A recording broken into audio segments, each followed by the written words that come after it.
Welcome, welcome, welcome. It's truly a great privilege for me to be here with you. A great enjoyment and pleasure. So thank you for being here, allowing me to bring to you lessons and inspirations of a lifetime that spanned over 83 years. I've been a licensed clinical psychologist in the state of California since 1974, and I've been a psychologist here and other places for over 50 years now. I like to say to my people, I'm 83 years old and I finally know what I'm doing. That's the good news. I'm going to be showing you something today that's going to help you tremendously in your life. It's something you'll be able to use on a very practical basis, on a day-to-day basis, and it's something you can teach to your loved ones. So my intention is not only to help you now for whatever you're going through, but give you something that you can use all the days of your life. That's what I'll be offering you today. The title of today's presentation is Speak a Little Light into Your Darkness. Speak a little light into your darkness.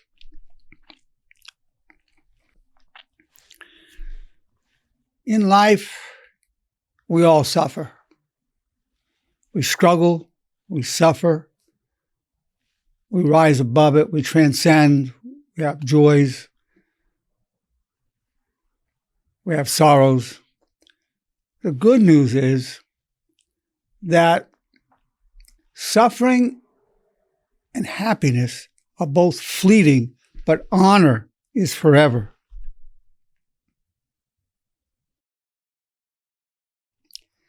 I'll be talking to you about honor because speaking into the darkness, and I know you all have episodes of it, we all do. Nobody escapes in this life. By the darkness, I'm referring to the resentments, the angers, the feeling hurt or humiliated or jealous or inferior or overwhelmed, intimidated, fearful, feeling mistreated, treated unfairly, and the anger that comes with that. That's the darkness I'm talking about, the suffering. It could be caused from a relationship, person you loved most in life. Could be caused for many of you at work, feeling underappreciated, feeling abused, feeling taken advantage of, feeling exploited by your supervisor or your manager. Very common for that to happen. Not receiving the respect that you deserve. You come home thinking about it. You wake up in the morning thinking about what was said to you on the job, what was said to you by your husband, your wife, and it's not leaving you. There are times when it just doesn't go away, not as quickly as we'd like. That's darkness. You might have a resentment. You might think, I wish I said this to that person. I wish I said that. I'll take my revenge. You're having thoughts of revenge, plotting. Darkness. We all have these darknesses. You have it. I have it. We all struggle. We're all vulnerable. There's no escaping that as long as we're on this earth. Now, once these bodies are put in the grave, that goes away. The next life is far more joyous than here. But here we are. Could be medical issues. You're worried about your health, your child's health, your spouses, your aunts, your uncles. There's death in the family, sickness in the family, legal issues, financial stress. You can't, how you're going to pay your bills, your mortgage, your car payments. You're worried. That's all darkness. That's all suffering. You suffer. I suffer. Throughout the history of the earth, we have suffered. And the times to come, we will suffer. There will be a darkness. I'm going to show you how to speak a little bit of light into that darkness, into your suffering. But the intention must not be to make it go away,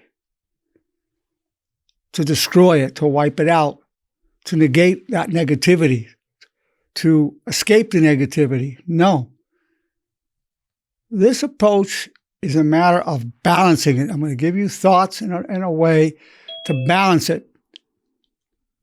See, the title of today's talk is not how to shine a bright light and make all your suffering go away. That's not even realistic. The title was Speak. So the way it's going to be through words. Speak a little light. Just a little bit. Not a big sun. A little bit of light into that darkness. I'm going to read you just a very short poem, and Hugh put it with this image. Speak a little bit of light into your darkness. All your troubles will remain, but they won't look the same. Speak a little bit of light into your darkness. All your troubles will remain, but they won't look the same. So your troubles are not going to vanish with what I'm going to tell you, but they won't look the same. And that's a beautiful thing. I have so many examples I can give you, but I'll just give you one. I had this gentleman come to see me a few years back. He was called a roughneck. He worked in the oil fields. Big, tough, macho-looking guy. And you could just see how sad he was behind his eyes. I knew there were locked tears behind his eyes, but he was too macho. He came in looking pretty stern. And he said, Doc, I've lost everything. I go, wow, that's a lot. You lost everything. So I lost my wife. Oof, that's a lot right there. What made it worse, Doc, I lost her to another man. Oh, that is rough. And she took my children. I don't even know where they are. I haven't seen my children in months. I have 7 children. I'm married. As a man, as a human being, I just feel so much compassion for them. I feel so much compassion for her. This is a tragedy. And he said, Doc, that's not all. I've been so stressed about it. Losing the woman I loved, my children are at my heart. I was so stressed out, Doc, I couldn't even work. I lost my job.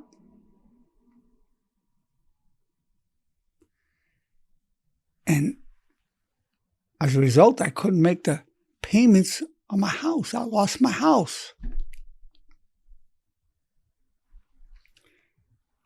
You can see, he didn't tell me how miserable he was. He didn't have to. You don't have to be a psychologist to see that this man was miserable. You don't have to be a psychologist to know we would be miserable in a comparable situation, that we would be suffering, would be in darkness. I'm sure he had a lot of rage and anger under that as well. A darkness, a deep darkness.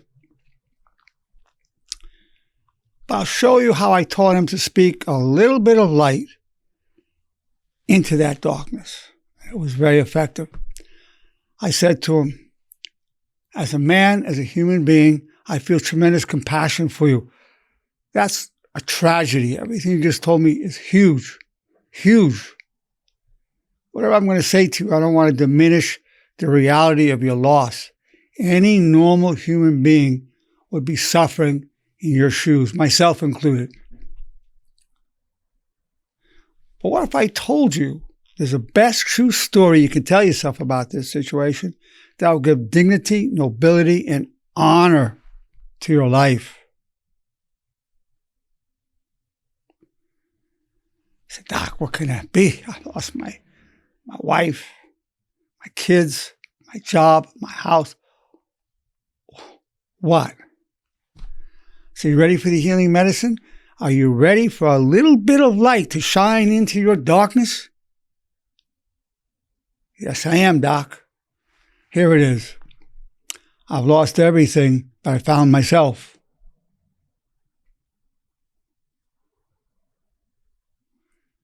You say, yeah, I have found myself. And his face just lit up. It just lit. I mean, you saw it relax. An actual smile came on his face. It was a very harsh, hard look he had softened, and it just lit up. I have found myself.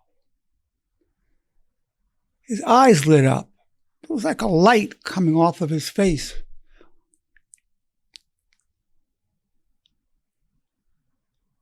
He was walking out the end of the session. I've lost everything, but I found myself. In fact, when he was leaving, he went up to my secretary and he said, I've lost everything, but I found myself. Still didn't have his wife. Still didn't have his children. Still didn't have his job. Still didn't have his house.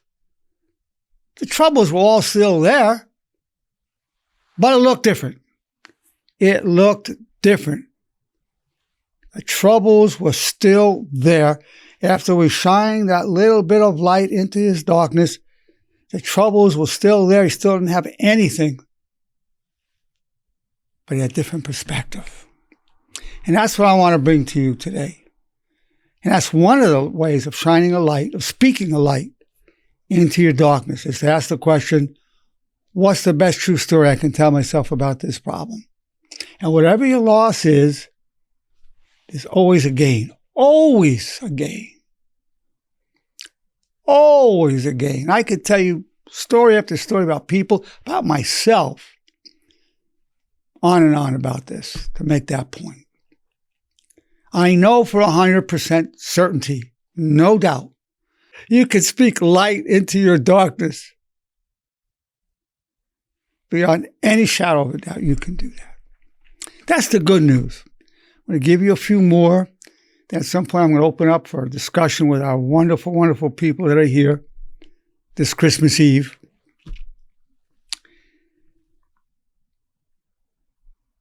You'll be able to do this. You'll be able to do it. And as I said, all suffering, as well as happiness, are all fleeting. Only honor is forever. Now, I'm defining honor as loyalty to your highest constructive values, as enshrined within the 4 commands of honor, while striving to cause no harm emotionally and physically. 4 commands of honor are these. I call them the 4 commands of honor. I call them the 4 commandments of honor. I call them the 4 principles of honor. Lately, I've been using the word commands, the 4 commands of honor. I wish you well.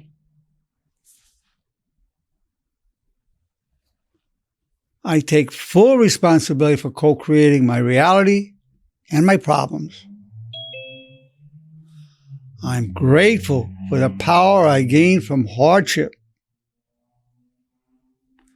And the 4th is a choice of 2, depends whether you believe in God or not.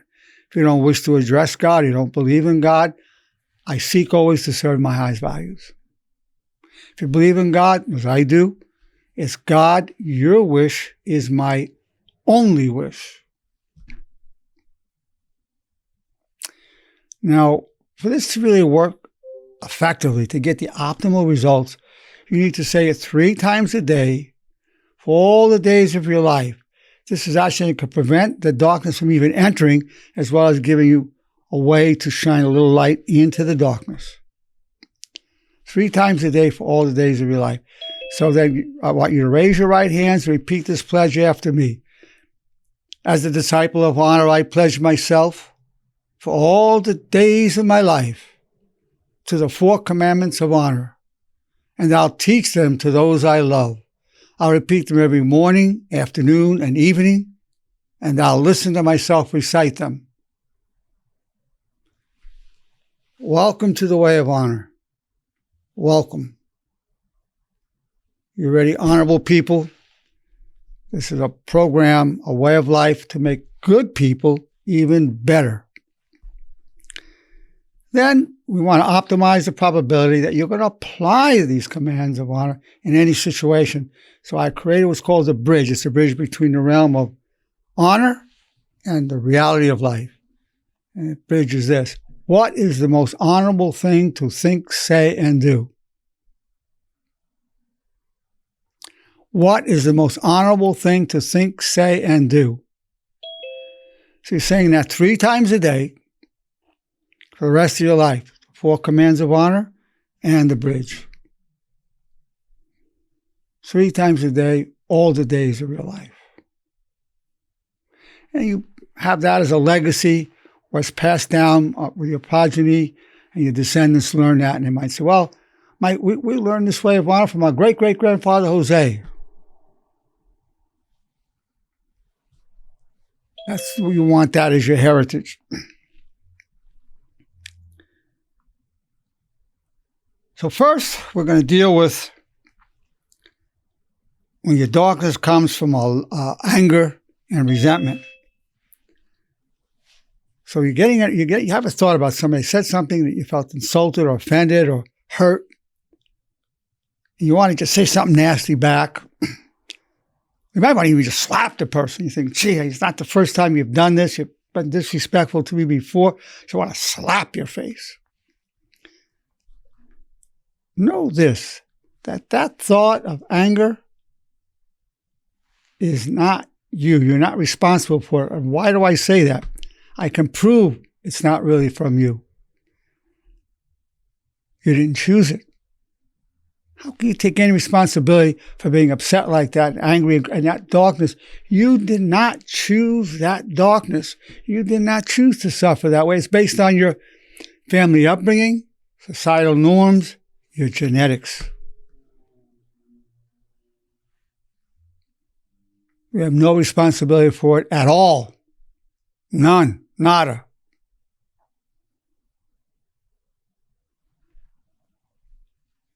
It's understandable you're having it. Any normal person would have those kind of thoughts. But it's not your fault. You did not choose it. But you can choose to balance it by shining a little bit of light into it, such as this. I wish you well. You might be so upset that you can't say, I wish you well. So angry, this guy, I can't wish him well. Then the next best one is, I want to wish you well. Now, when you wish the person well, doesn't mean you hope to win the lottery. It could just mean you hope that they find honor in their lives and repent for the wrongs they've done. That's wishing them well. Many meanings to it. Now, if it's somebody you're very close to, your wife, your husband, whomever, somebody you're very close to, you could go, I love you and I wish you well. Taking that thought to yourself, I love you and I wish you well. That's even more powerful. I love you is one of the laws of honor. There's about 11 laws of love that are under the laws of honor. I wish you well. I love you. That's powerful. Now, you see, when you're saying I wish you well 3 times a day, you can also go, I love you. You can use that at times just to repeat it. I do it probably 4 or 5 times a week. We're going through the laws of love and other laws of honor, just so it's always ready to go. Remember this. Repetition is preparation for application to achieve stabilization. This will help stabilize you. It will help to stabilize you. And you're doing this at least 3 times a day. So you're always ready to fight the enemy. Who's the enemy? Why, you, of course. You're the enemy to you. I'm the enemy to me. What most people do, we get stabbed in the heart by somebody. And rather than just taking the blade out, what do most of us do? We stir it around more and upset ourselves. We get more and more worked up. We stir it around. Who's the real enemy? The person that stabbed you? Or you for taking that knife that they put in you and go around like that? Think about it. Who's the real enemy? The person that stabbed you? Or you because you took that knife and really ripped yourself up inside? Who? Think about it. You know who. That's why you're repeating this 3 times a day. Because let's say you go, well, I take full responsibility for co-creating my reality and my problems. He did this, was wrong, but I added fuel to the fire. I helped to co-create it. Now, when you realize you co-created a problem, it empowers you. Because then you don't go into that blame. The blaming is a great darkness. That's why all religions forbid it to go into blaming. Take there's a big rock out of your own eye, don't look at this cinder in your neighbor's eye. Blaming will create a great darkness. And this way, if you realize you co-create it, you can even say, you know what, I apologize, I did this, I added fuel to the fire. I apologize for my end. Or you might even think to yourself, I co-created it. That gives you power because you can unco-create it. Now, when you realize you co-created things, which most of the times we have, don't beat yourself up about it. Don't beat yourself up.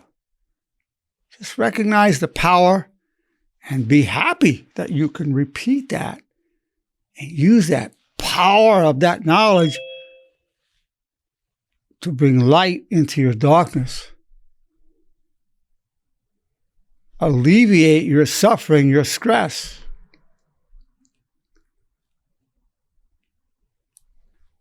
Now, I'm not saying we want to be a marshmallow or a doormat. No. Somebody's disrespecting us. Reach the point you go, hey, I'm talking to you respectfully. I appreciate if you could talk to me respectfully. Is that okay? Is that okay? Comes a time you have to draw that line. But in the meantime, before it gets to that point, you want to co-create. You want to see if you're co-creating, which I guarantee most of the times we have. Absolutely. The other person may have started the problem, but when you're going into these things, we co-created it. And when you go into an anger, well, this is what I'm going to say. Listen carefully. When you go into an anger, resentment, 5-10 seconds in, you ain't going to come out for a long time. You ain't coming out. Once you get yourself into that cave and you go in, oh, no, you're gone. You're gone. I know. I've done it plenty in my life. I don't do it now. When I was younger, I did it plenty. Take it from this old guy. You go 5 or 10 seconds in, you ain't coming out for a long time. An hour, a day, hell, a month, 10 years. Oh, yeah. Oh, yeah. When people go into that, they justify their anger and they build it up and they tie it to things from the past, and that thing, colossal. Destroys the health, destroys the cardiovascular health, causes heart attacks, strokes. It will destroy you. It will absolutely destroy you. Destroy your quality of life. And you won't even be able to be present with your loved ones. You might be there, but there's just a cloud over your eyes. Everybody knows you ain't there. Where are you? You're physically here, but you're not here. Come on, you know what I'm talking about. Right? I take full responsibility for co-creating my reality and my problems. Let's put that little bit of light into that darkness, just a little bit. Wish you well. I love you. Take full responsibility for co-creating my reality and my problems. Now, another one, which is one of the laws of honor, remember this, all negativity, all of it, anger, aloofness, all of it, underneath it, whether it's in you or somebody else, is always one thing: vulnerability. The person feels hurt, humiliated, neglected, abandoned, jealous, inferior, overwhelmed. That's what's under it. They may not say that. They just show anger. They always feel that. So one of the laws of anger is, I hope to respond much more to your vulnerability than to your negativity. I hope to respond much more to your vulnerability than to your negativity. And if you believe in God as I do, I hope to respond much more to your vulnerability than your negativity, God willing. By the grace of God, we're able to do these things. It's not natural to do these things. It's very spiritual. It's a very spiritual path. It comes from a spiritual power. It's not natural to do this. You're upset with somebody, it's not natural to wish them well or say, I love you in your thoughts. It's unnatural. It's supernatural. It's spiritual. And you can do it. But you got to be repeating these thoughts 3 times a day. And some of the others, maybe at least once a day. You've got to do that. Because when you're in that darkness, you're lost. That will come into your mind. And then you go, I wish you well, I love you. And then say, I take full responsibility for co-creating my reality and my problems. And just, you know what will cure you of the darkness? Sweetheart, I said that. I'm so sorry. Apologizing, not just in your thoughts, but in your words, will clear you. Is a powerful light within. That's not even a little light. That's a powerful light. When you can apologize, you will feel better. Not the other person is going to feel better for sure. You will feel better. And if you want to really feel better, you want to amp up that light. I apologize. Please forgive me. Woo. That is powerful. I apologize. Please forgive me. That's more powerful than anything you can imagine. I talk about putting a little light in your darkness. Well, this is not a little light. This is a big sunlight coming right in. And you want to make it even bigger than that? Bigger? I apologize. Please forgive me. I'll never do it again. Ha! I apologize. Please forgive me. I'll never do it again. That is beyond what you can imagine. Now, in doing that, you're putting honor before pride. Honor before pride. Most of us, until you practice what I'm teaching you, you will put pride before honor. And pride is a cold lover. Pride is a very cold lover. You can't go snuggle up to your pride at night. Cold. I apologize. I'm so sorry. Please forgive me. I'll never do it again. You'll melt that person's heart. You'll dispel their darkness. And you will be lit up completely when you can do that. And I know every one of you, I know so many of the wonderful people here tonight have that power to do it. And you can do it. And I get texts from my people all the time telling me they've done it. And I go, wow, that's like a Nobel Peace Prize. Awesome. Awesome power. Awesome. It should be on the front page and, should be in the news. That kind of victory. Of course, it doesn't bleed. Nobody wants to read it. You want the negative news. But this is amazing. Talk about miracles. It's a miracle. You can move a mountain through the power of forgiveness. A mountain of darkness. You can move the clouds the veils. Poof, like that. Through humility. I apologize. Please forgive me. I'll never do it again.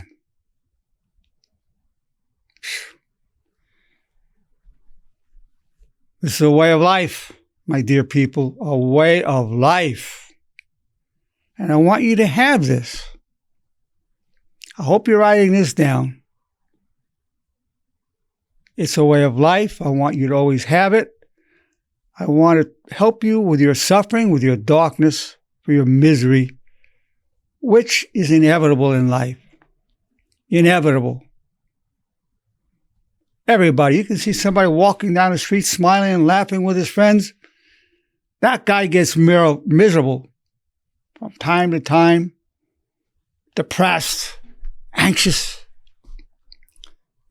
Maybe a good friend of yours even. The person may not show it to you. You know how you know they're suffering? I'm going to tell you how you know the people around you suffer. There's a little way of knowing. I'm going to tell you the secret, how you know the person suffering. Ready? If they're a human being, that's the sign. They go suffer and they're going to suffer a lot. Oh, they might be happy now. God bless them. But when their loved ones die, their mother dies, their father dies, their grandmother dies, their grandfather dies, their spouse dies, God forbid their children die, you know that's coming. That's coming for all of us. Oh, heck yes. We will all suffer. There's no escaping that one, and that's big. That's huge. So that's how you know the people who are smiling and laughing around you, that they're going to suffer something awful. They're going to go into awful darkness for sure. And the death is only part of that. They're going to probably be in hospitals, in and out of hospitals, dealing with the uncertainty of medical conditions. Oh, no. Nobody's going to escape that. Enjoy it while you can. But you need to have a way to deal with that. I'm giving you the way to deal with that. So, when then you're facing fear and these calamities, you then say this is a derivative of what I call the warrior's command of honor. The warrior's command of honor is, I am grateful for the power I gain from hardship. A derivative of that is, I hope to come back much stronger than ever. I hope to come back much stronger than ever, God willing. So right in the midst of your trials and tribulations, that's your hope. Not to be like you used to be, as good as new. Heck no, that's not enough for you. You want to be better than new. You want to be stronger than ever.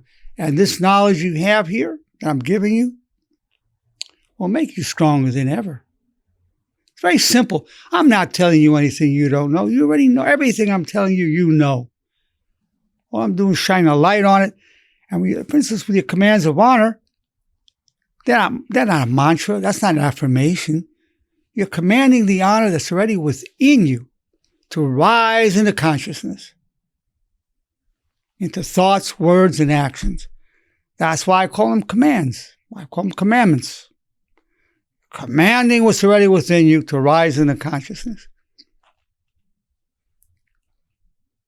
I hope to come back much stronger than ever.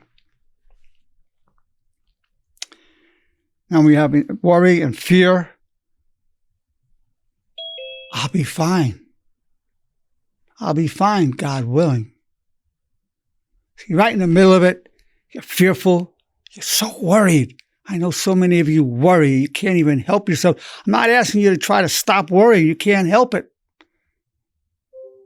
You can't help yourself. But you can help putting a little bit of light into that darkness. I'll be fine, God willing. That's a little bit of light. A little bit of light that changes things. A little bit of light. I'll be fine, God willing. Now, there's a big one I want to give you. For those who believe in God as I do. God, your wish is my only wish. Now, I know many of my people are true believers. But here's the test. Are you really?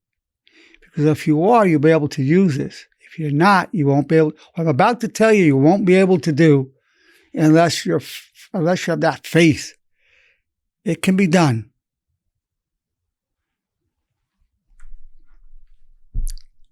You're worried something's going to happen to you.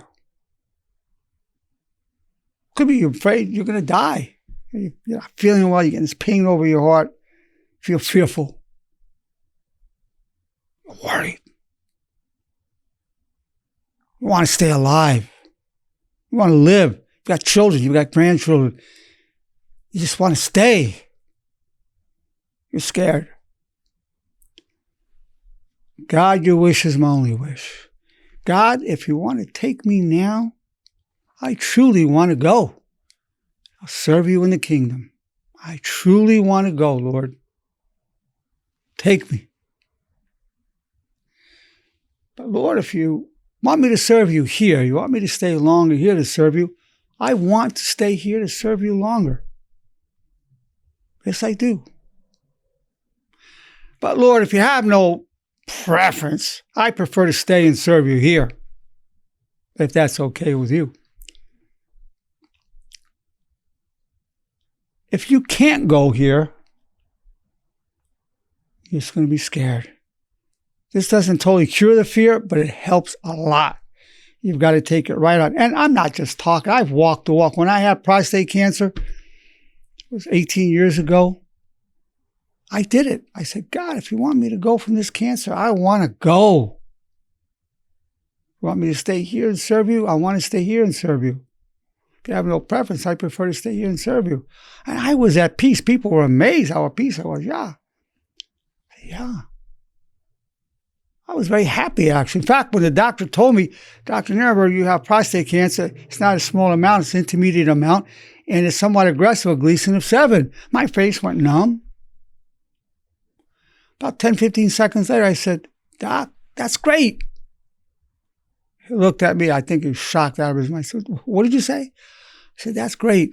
This prostate cancer will make me stronger emotionally, physically, spiritually.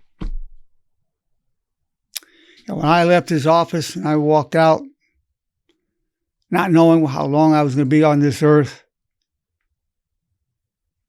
I saw the sky and the birds and the people like I never saw it before. Some veil lifted. As a matter of fact, I saw the people walking by, so-called strangers. I knew they looked at me as a stranger, but they weren't strangers to me anymore. I felt love for them. I felt they're all my family. I just wanted to go up and talk to them. But I knew they were all in a rush to go somewhere.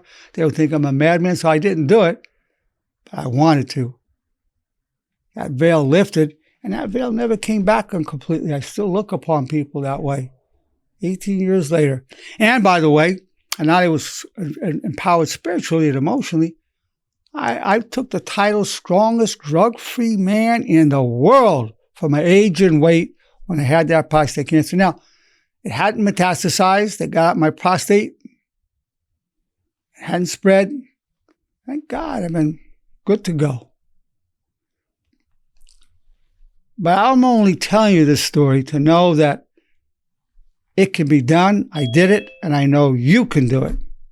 But you got to be repeating these thoughts. You've got to be repeating them. So it's ready to go, right in the tip of your tongue, ready to come out.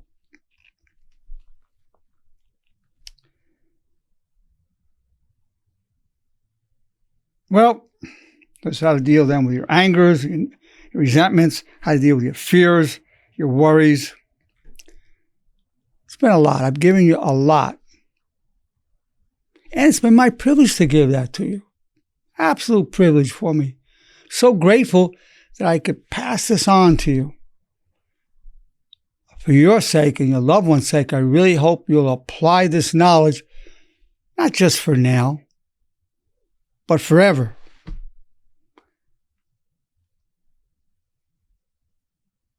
This is going to put that light into your darkness.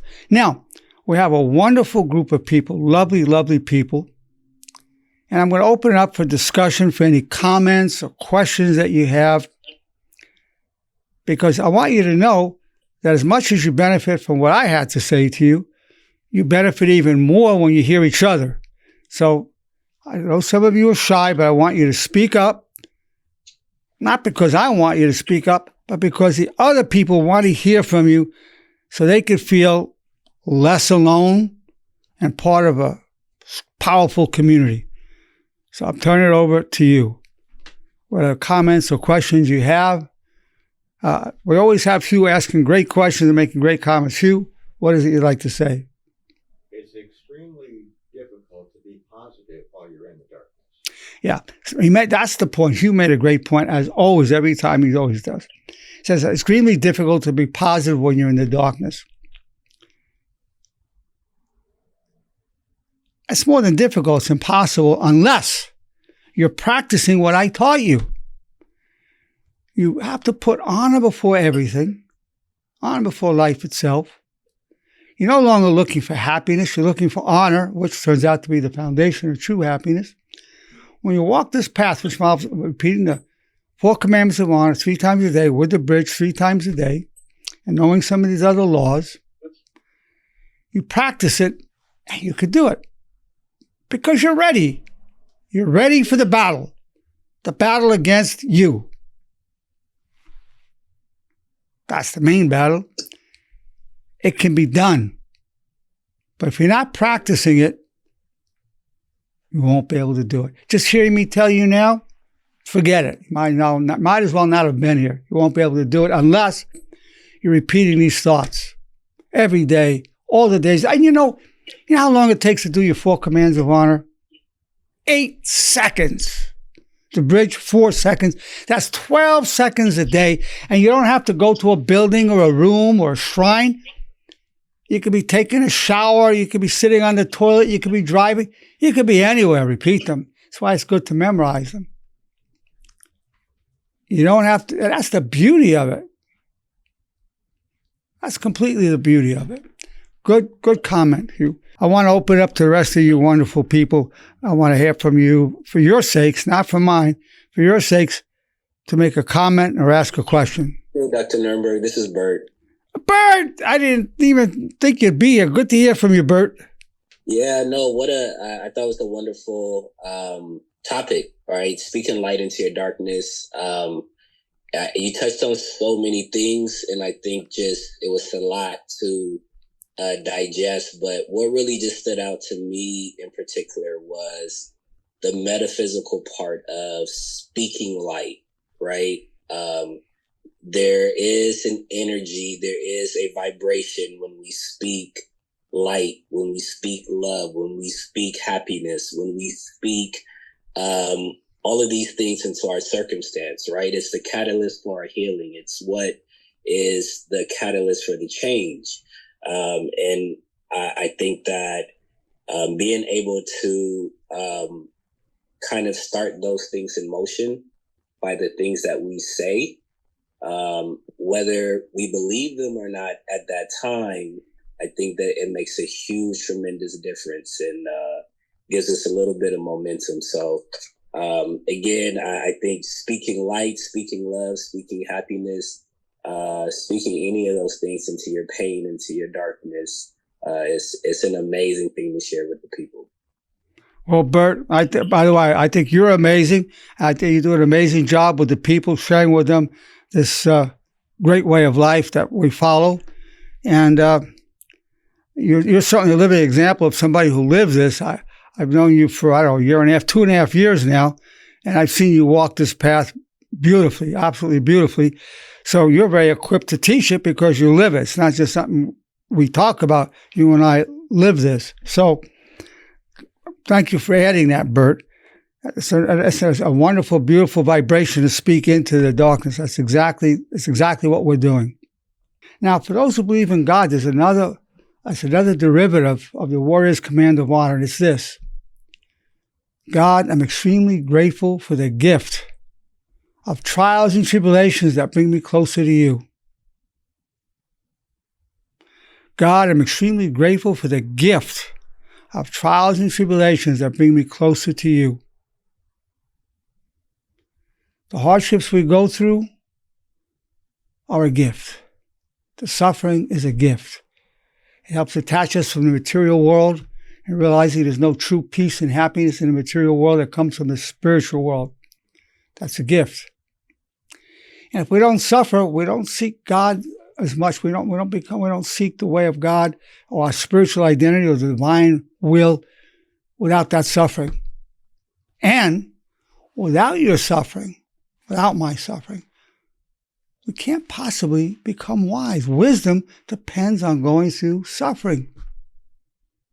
Wisdom, you must suffer to achieve wisdom. You must suffer to achieve compassion. And I'm defining wisdom as integrating your losses, your gains, your joys, and your sorrows into a constructive perspective. So that's the gift. God, I'm extremely grateful for the gift of trials and tribulations that bring me closer to you. You know, somebody might lose their money, go broke, go bankrupt, big business, and think, well, I'm paying for something I did wrong, or God's punishing me. Oh, no. You don't know that. God might be saying, I want to bring you closer to me. These things were a veil between you and me, so taking this from you is good for you. On the other hand, if God wants to punish you, he may make you a billionaire. Why? Why would he give you that money to punish you with $1 billion? Why? Because person gets so obsessed with that money and turns to drugs and sex or one thing or another, and they forget about God. Well, that's the greatest punishment, turning our backs on God. So the money was not a blessing. They say, oh, I'm blessed. Oh, no, you're not blessed. You've been cursed. Now, if you're strongly honorable, it will not destroy you. But you know as well as I do, many people, famous people, celebrities, destroy their lives with their wealth. So that wealth, is that a gift? Are they blessed? Oh, no. It's only a blessing if you're honorable. If you're dishonorable, that money will destroy you and put a veil between you and your highest constructive values, put a veil between you and God Almighty. So don't think somebody is blessed. Don't say yourself, well, I'm so successful in this money, I have all this money, I'm rolling in money, I'm blessed. Oh, no. You don't know that you're blessed. That might be your punishment. God made you a billionaire. Everyone around you just wants to get your money, they don't care about you. Oh, no, that's not a blessing for you. Oh, no, you can't judge that about yourself or anybody else. What money comes and goes. Oh, no. You know, we had the good fortune today to hear from Bert, our nurse practitioner. He's sick. He's got a big family. And still, he's been here today, so it's a great honor to have you here, Bert, and to have your input. I'm going to open up again to all our wonderful, lovely people, to anything you want to ask or say. Hi, Dr. Nerenberg. This is Catherine Martinez. Catherine Martinez, very good to hear from you, Catherine. Hi. So I just wanted to mention one of the 4 commands of honor that I've been utilizing every day throughout my whole life, regards to school, work, and just kind of social interactions. One of them that seemed to resonate with me was I'm grateful for the power I gained from hardship. That one, for sure, since I already told you in the past what everything transpired in school. And now I see that as a gift, as you mentioned, because it actually resolved in a fair manner to where I checked that off my list with school, that whole situation, and I came back stronger, more emotionally. You know, Kathy, that's beautiful. You're a beautiful human being. That shows that you're very sincere. You're a deep. Most of our people are deep. That's who come. I get to see the greatest human beings like yourself and the others here. Beautiful human beings, the best. And that's the warrior's command of honor. That makes you a warrior. When you can seek to gain power from hardship, that makes you a warrior. Now, a soldier is a hero. They put themselves in harm's way to protect others. They may not be a warrior, but a person could be a warrior. They're definitely a hero. But when you seek to gain power from hardship, that makes you a warrior, and you are a true warrior. Thank you so much, Dr. Nerenberg. And another example, too, of hardship that I witnessed, unfortunately, on Sunday when I was out with friends is I had a single mother actually approach me in front of my friends, and she was very distraught, and she was like, I'm trying to earn, a living to try and find a place to live. She's like, I have 3 kids, and she made, like, these candy canes and everything for Christmas. I said, you know what? Here, I'll give you $7. I'm like, I understand that hardship. So for that to just go a long way in helping out other people when I can, even though I'm not essentially working, that actually makes me feel a little bit better knowing like, okay, like if I can help out this person, then later on, like I can continue helping out people later on in the medical field. You'll help them in the medical field. You can help them in your personal life. You'll help people all over, and especially you want to be sharing the way of honor, the commands of honor. Helping her out with that money was a beautiful thing. Beautiful, and I'm sure it made a difference to her. Just that somebody cared enough to do it makes her feel less lonely. So you gave her a material thing, the money, but that money was more than material. It was, you're not alone. I'm somebody you never met before, will never see again, but I'm giving this to you. Maybe not a fortune of money, but a little something of what I can afford to give you. So somebody's willing to do that for her. She felt less alone. The real gift was she felt less alone because of you. That's as much of the gift that you gave than the actual money. That's a beautiful thing you gave her. Beautiful. Yeah. Thank you so much. You're most welcome. And she wasn't just asking for charity. She was giving you a product in return, so there's some dignity to it. She wasn't just begging. That's a beautiful scenario. Thank you for that. You're welcome. Thank you. It's been my pleasure and my privilege to be in your presence. It's a great enjoyment for me to present to you. Speak a little bit of light into your darkness.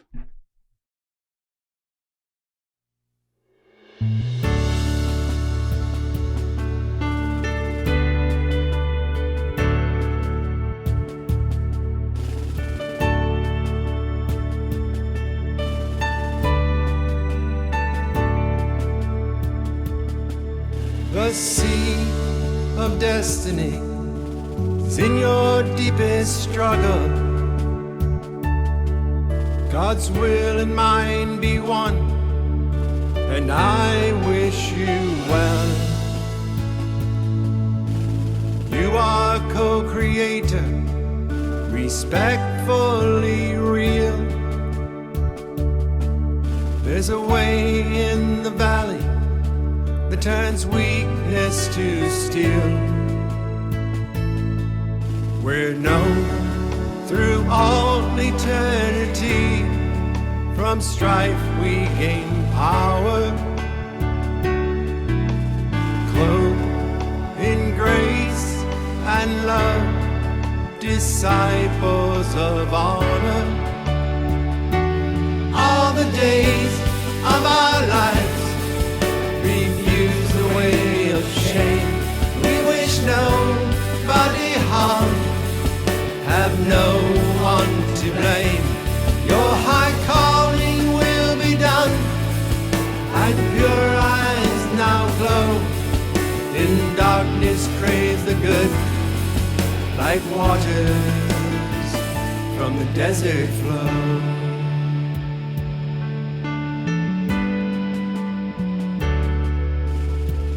I pledge my love all the days of my life. I pledge my soul to all that is good. I pledge my heart to my brothers and sisters, who I join in the light, leave a legacy of honor.